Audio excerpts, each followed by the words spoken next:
Right now I'm going to make paper paste, and what I need to do that is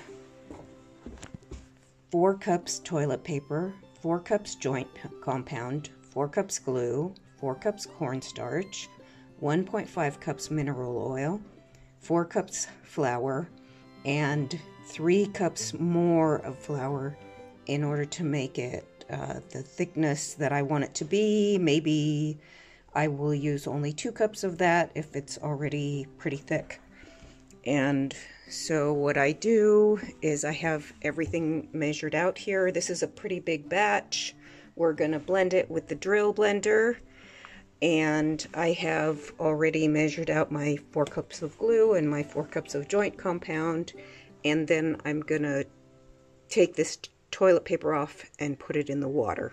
Here is I'm just going to get all of this toilet paper into this water. I just keep smushing it around in the water until it feels like it's really come apart. It'll start to feel very smooth without big pieces. I have to get the water out of it, so it should look something like this when I'm done, when I'm ready to mix the whole batch.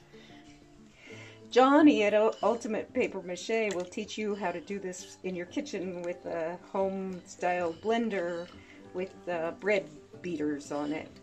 And then you can do it in a smaller batch than this. She has all the recipes and everything, and she has 3 or 4 different mixes of paper paste or paper clay, I think she calls it, that she makes. But if you look up paper clay, you will find that it might be newspaper mixed together with fire clay, and the kind of clay that you have to cook in a kiln, and that's not what you want. What you want is what I'm calling paper paste. So just squishing the water out and putting it here into my cup.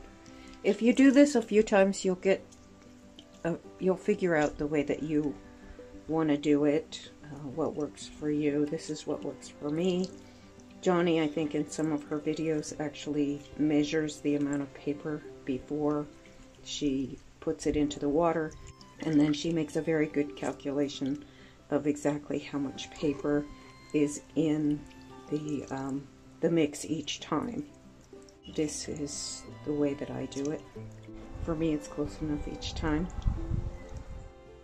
In this bucket now is paper, the PVA glue, and the wall compound. And we're going to mix that up really well first before we put anything else in. This is what we're going to mix it up with.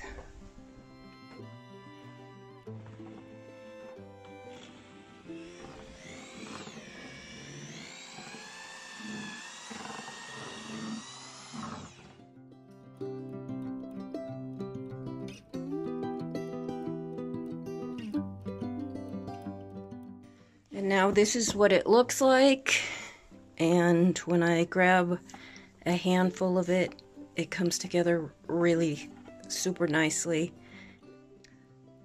What I do is I store it in the freezer in these containers, and then I separate it up and I put it a little by little into these containers.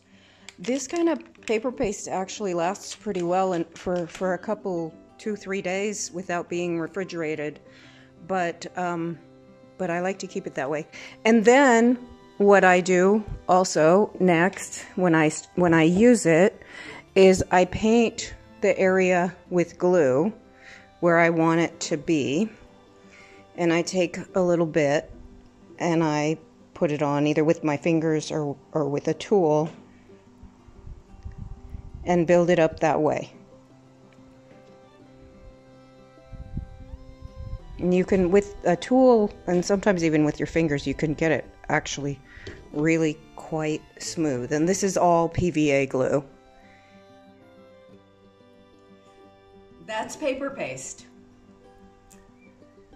I wish you everything for your art. Subscribe, thumbs up.